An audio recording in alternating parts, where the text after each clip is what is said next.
All right, this is our next episode of True Wrestling Fans Discussions, our retro pay-per-view review series. We're going to be going over SummerSlam 1994. I'm your host, Mike. I'm Frank. Let's get into this one, bro. This one, the card was weak. It was saved by the WWE title match. I will give it that. That match saved this entire card. They pulled a SummerSlam '89 on us in this with the tag team titles. I'll get to that in a minute. And just, I don't know. A lot of these matches were just like, why are we seeing this? I know they were going through the new generation and then bring the crossover from the year earlier, but just some of the matches that we saw here were just, I don't know. I guess I said like weak. I guess. And Yeah, so yeah, we're just let me jump into the opening match. It was the Head Shrinkers versus Bam Bam Bigelow and IRS from the Million Dollar Corporation. Now, this is what I talked about when I said they pulled the SummerSlam '89. This was supposed to be for the tag team championships. For whatever reason, Vince decided, and he does this often, including to this day, the night before in Indianapolis, or 2 nights early, whatever, it doesn't matter. He takes the tag team titles off the Head Shrinkers and puts it on Shawn Michaels and Diesel. yeah. Now, Shawn Michaels is not on the card. Diesel is in a title match.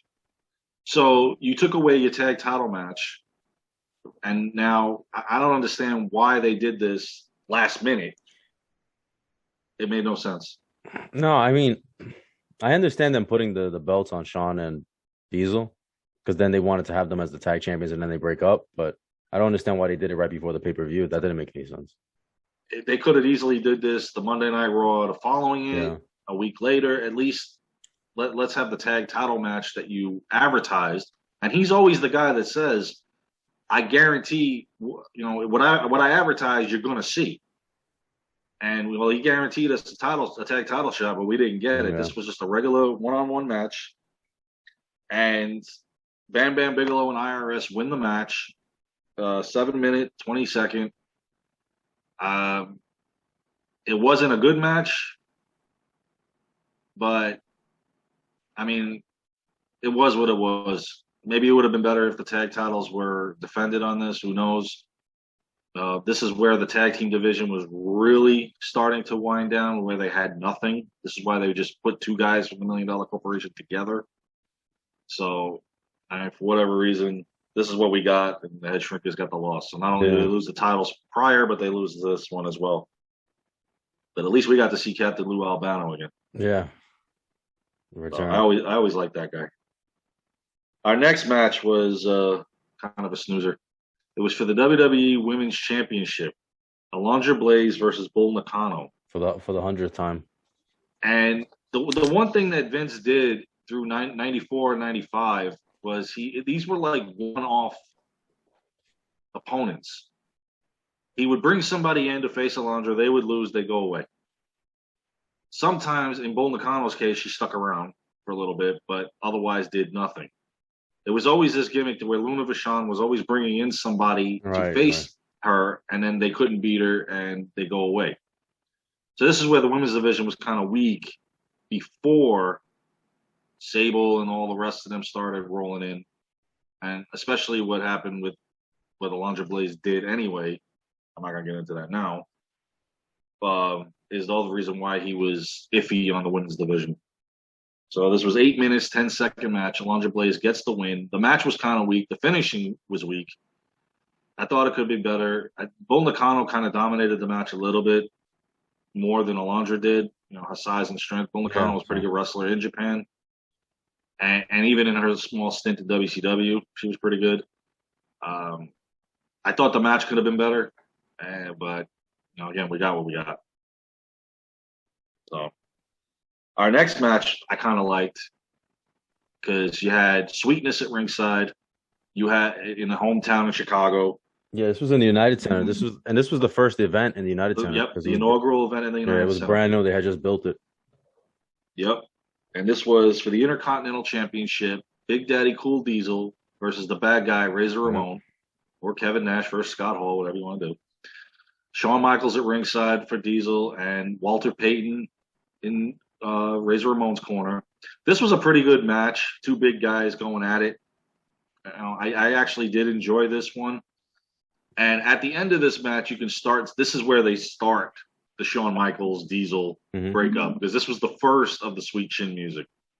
And I know there were several leading up to Survivor Series. Yeah, I was disappointed that Razor never got him in the Razor's Edge. I don't know if he could, because I don't think he could, to be honest. Yeah, I know. Unless he stood on the second turnbuckle and Nash and Diesel jumps into it, or something like. I really didn't know. He never did it to him either in WCW when they had their match? I don't think so. He would kind of like get him like almost, and then something would always go wrong. I know he choke slammed him in WCW. Yeah, he can't. But I mean, because Razor's a big guy. But yeah, he never got him in the Razor's Edge. I wanted to see it. And this was the revenge match from that Superstars of Wrestling episode where Diesel beat Razor for the IC title, however many months earlier. Which kind of shocked me, because I was like, wow, they took the belt off Razor, put it on Diesel, but it made sense because this match was pretty good. The first good match I enjoyed on this card, and it was 15 minutes 3 seconds. Thanks to Shawn Michaels, Razor Ramon gets the victory, wins back the Intercontinental Championship, and I was kind of disappointed that Shawn wasn't on the card. But I don't know. I don't know why he wasn't on the card. He should have been at least fighting somebody else. I mean, anybody at this point. They didn't set up any other feud. That was the problem. Yeah, it was just they were focusing on this. Yeah, he was always in between Razor and Diesel, or just Diesel and whoever Diesel was with. Because remember, not to mention, he doesn't even fight at. Shawn doesn't even fight at King of the Ring '94. He's in Diesel's corner. And he was on the Survivor Series '94 card, but he never wrestled. And I'm wondering if there was an injury. I don't know. But they just put him out there because you remember Diesel ran through the group. That's a long time. He wasn't injured because he fought in the tag team match to win the tag team titles. So well, I mean afterwards. But that's what I'm saying. Like there was no how many months? I guess they didn't know what the hell they were going to do with him. They were just trying to get Diesel over. I guess it was put him in Diesel's corner right now so that we can move him along. They were trying to get Diesel over. Yeah, and should have just left him heel. Yeah, we've said that how many times? Yeah. So in any event, Razor wins the Intercontinental title. This is his second reign. United Center went nuts. Walter Payton's there. They're going nuts over him. His son was at ringside, which was cool. This was a really good match. And because, again, we'll leave it at this. This was a culmination of going from WrestleMania 10 with the feud with Shawn and the Razor, with just adding Diesel into the mix. So it was pretty cool. Our next match was a no-brainer to me back then because I knew this was going to happen. It was Lex Luger versus the Native American Tatanka over who sold out. Who sold out, yeah. I mean, if you could, I think he said you sold out more than I heard in Titanic the word Jack. Yeah. I mean, over the constant time on Monday Night Raw, you sold out. You sold out. Yeah, I wound up going to school and telling people you sold out. Yeah. I knew that. It was ridiculous. I knew it was Tatanka that sold out too. Like it was too obvious. It was too what gave it away at SummerSlam? He didn't have his hair colored. Oh, yeah. He just had it slicked back, wet, and just looked all plain. And his outfit was darker. And that's when I watched this pay-per-view live, I knew at that point it was him.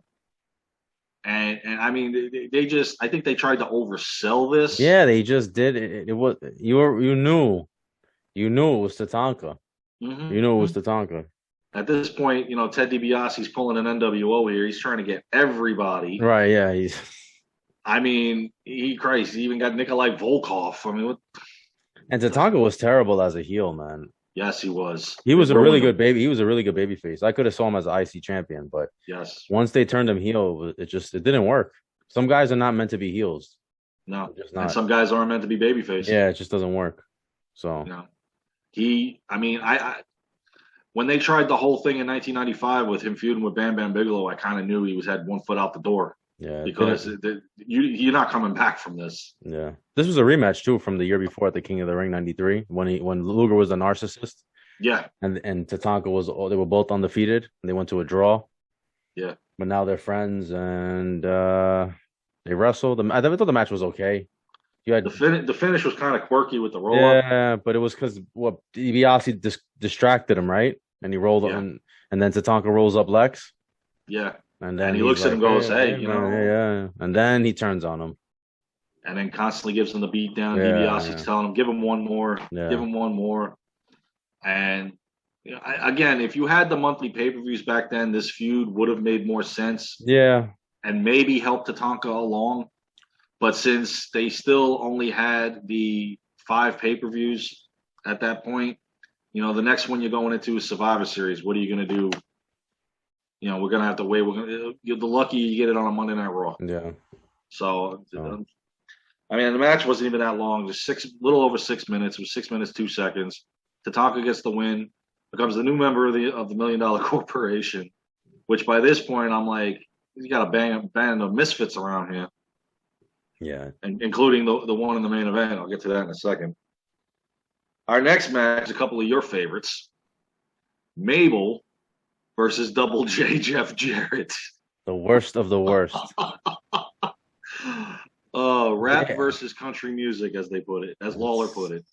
And next year's King of the Ring winner. King Oh Mabel. my God. What a terrible match. Yes. 5 minutes, 45 seconds. And Jarrett wins over the big guy. The chosen one. Oh my God. This I couldn't endure this match. This was just like the worst of the worst between these two. Yes. I'd rather watch Skip face Barry Horowitz a bunch of times than these two. Yeah, this was a stinker. It really was, considering how the match went. And I mean, just Jarrett gets over on him, and he outweighs him by like 250. It just didn't make any sense. No. This match, if you wanted Jarrett to get over, this wasn't the one to do it. No. And you kind of are killing Mabel while his partner is injured, and you're trying to build him up, and this wasn't the way to do it. No. So Jeff Jarrett. Oh, I'm gonna leave that match alone at that point. Broke 6,000 guitars. Never drew a dime. And what are you gonna say about Mabel? Same thing. He's the reason why they said, all right, that's it. No more King of the Ring title victories. No more. I mean, he really killed it the following year. When we get to that. Yeah. When we get to SummerSlam 95, our next match stole the night. This saved the pay-per-view besides the IC title match. For the WWE Championship inside a steel cage. And I really believe that Owen could have won it here. It was Bret Hart defending against his brother Owen Hart with 8,000 Hart members at ringside. And Jim Neidhart. The returning British Bulldog. Yep, he's sitting at ringside with Diana. You got Keith, Bruce, and the rest of them. You got Jim the Anvil Neidhart sitting back there. It looked like he was in a recliner almost. Yeah, like he's all lounged back there. Yeah, they were like surprised that he was there. You know what? I felt bad for Keith, man. They're like, yeah, and there's Keith Hart. I think they say, oh, hey, let's ask Keith Hart, and he's getting ready to talk, and they're like, oh, wait a minute, that's Jim the Anvil Neidhart, and they're just. They did the same thing. They did the same thing to Stu. They asked Stu a question. They took the microphone away from him, and Stu's still talking. Yeah. Stu was in his 70s. You got to give him some time, man. I mean, poor guy. Yeah, and then Neidhart's just sitting back there in that goofy outfit. I don't know who dressed him, but this is ridiculous. Yeah, it was the 90s, man. It was 94. Even Bulldog there with the vest shirt on, showing off them pecs, and somebody should have told him, hey, we'll bring you back and we'll kill your gimmick by putting you in with Lex Luger. Go back and don't stay in WCW. Yeah. So this was actually a 32-minute, 22-second match. This was one of their best. And Bret prevailed, beating Owen Hart. And that's when the chaos ensued, and the whole Hart family's trying to get in. Anvil's locking the door. I like how it's just Owen and Anvil are fighting off everybody. That's like Hall and Nash with baseball bats, and the whole WCW roster's backing up. Yes, exactly. As they're trying to, it's just the two of them as everyone's trying to climb in. Bulldog almost gets there, then he falls down.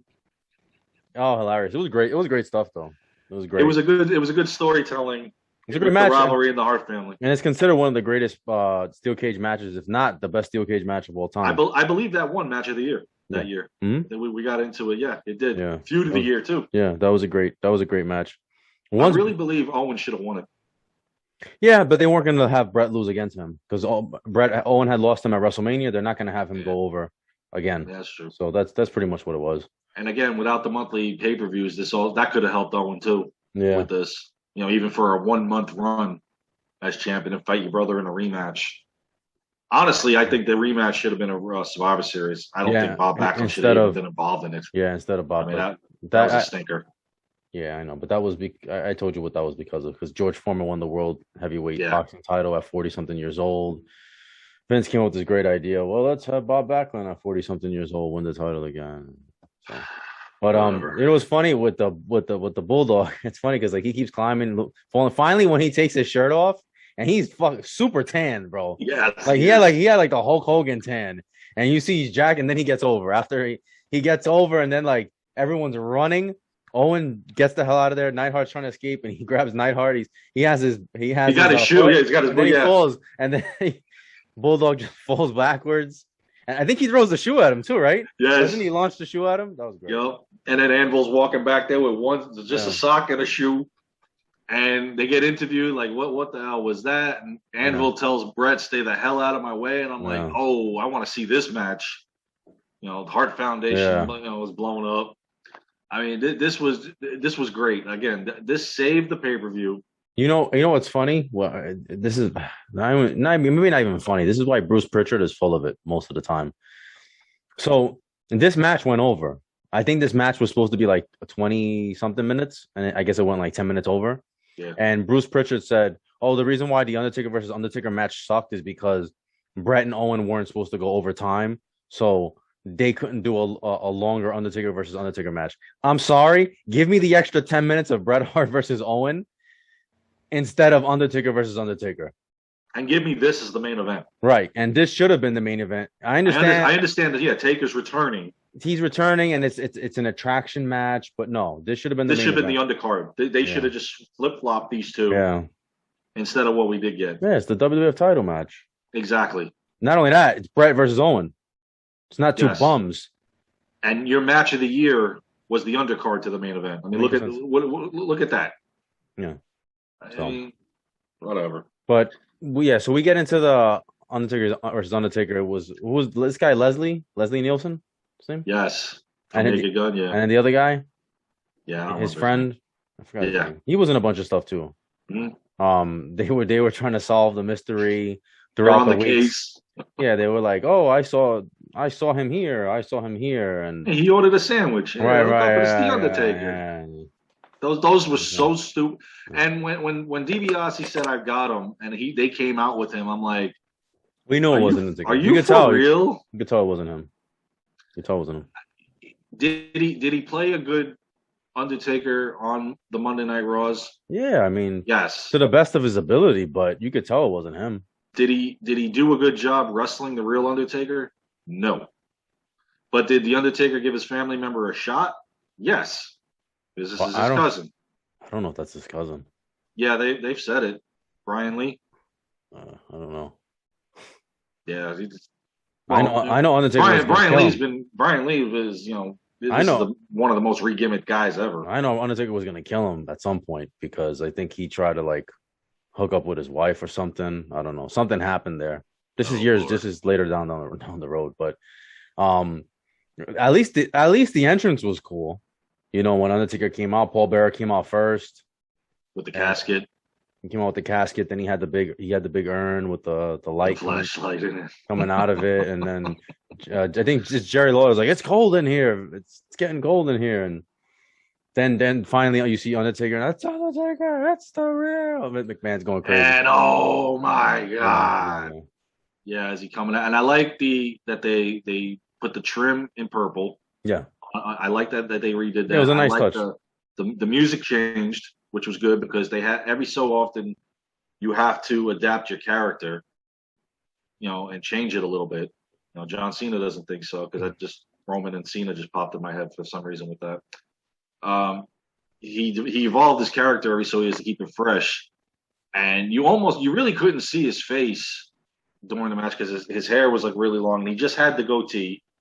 Which I kind of like the scruff red beard that he had over the years, and so the look kind of it took me a little bit to get used to at least that, but I mean everything else looked good on him. He looked great in the ring. Brian Lee didn't look good in the ring, unfortunately, especially when he's hitting him and he throws that little temper tantrum. where he does his stomp. Now I'm like, okay, now you just went totally out of character. You just ruined it. This it's over. And what was it? 3 tombstones? Yeah. I think he gave him. Probably only needed 1. This isn't Kane here. He was doing the jumping tombstones. Yeah, he was like, look. At first, I thought he was literally trying to kill him. Yeah, yeah. Because I'm like, damn, dude. I'm like, relax. The guy needs a career. He went to ECW afterwards, but Undertaker. no, my bad. He became one of the Blue Brothers. Yeah, but Undertaker sat up from the tombstone because the Underfaker gives him the tombstone. Yeah, and then Undertaker sits up from it, and then he tried it again and he reversed it. Right, and then he gives it. So 8 minutes 57 seconds. Not exactly a long match for a rivalry that you're facing yourself. Well, again, Bruce Pritchard said it's because they went over time, so it's supposed to be longer. But it would have sucked. It would have sucked either way. So you give this 18 minutes, it would have sucked even worse. Yeah. And they should have learned from this match not to do a persona versus a persona, because remember, years later they did that with Kane and Kane, and that was worse than this. So they should never do this again. It did not work. Yeah, like I said, he had the look when he was just standing there, but when he was in the ring, you couldn't do it. Especially against the Undertaker, you just couldn't do it. Stunk it up. But overall, I mean, I thought it was okay because of Brett versus that saved it. Brett versus Owen, and also Razor versus Diesel, yeah. Diesel. It was great to see the Undertaker back, even though the payoff wasn't what it should have been. I think honestly it should have been Taker and Yoko. Oh yeah, because Yoko killed him. Yeah, they waited till Survivor Series to do it, which was a good match. Besides, when we get to the Survivor Series review, we'll get into that. That was a good match, but I really think that Undertaker versus Yokozuna would have been a lot better than what we got. Was Yokozuna like? He wasn't even there. He was injured, right? Or he was trying to lose weight or something. Yeah, they had him. They storylined he was off the card because Taker was returning. He didn't want to be there, but the realistic part of it was, he was trying to drop the weight because now he's starting to bulk up, and that's where they had to start putting him in the tag team in the coming year because he couldn't. The stamina wasn't there. Yeah, so but he never lost the weight, unfortunately. So. Yeah, so I thought it was okay. This is, and I think this is back when SummerSlam was still on Mondays. I forget when it switches, because I know this SummerSlam is on I'm almost positive that this SummerSlam was actually on a Monday. August 29th, 1994. Yeah. At some point they turn it. I don't remember when it's. Yeah, just like they did with Survivor Series. It used to be on Thanksgiving night, then they went to Thanksgiving Eve, then it went to a Sunday, which I actually liked it. Thanksgiving Eve. My favorite is Thanksgiving Eve. Yeah, that kicked off my 4-day weekend from school, which I love because you get out of school and then you're looking forward to Survivor Series that night. Exactly. And the next day is Thanksgiving. It's Thanksgiving. All right, well, that's SummerSlam 94. 95 is next, so you guys. Oh boy. Yeah. You guys make sure to let us know what you think and like, comment, share, subscribe, and we'll see you guys soon. Take care, guys.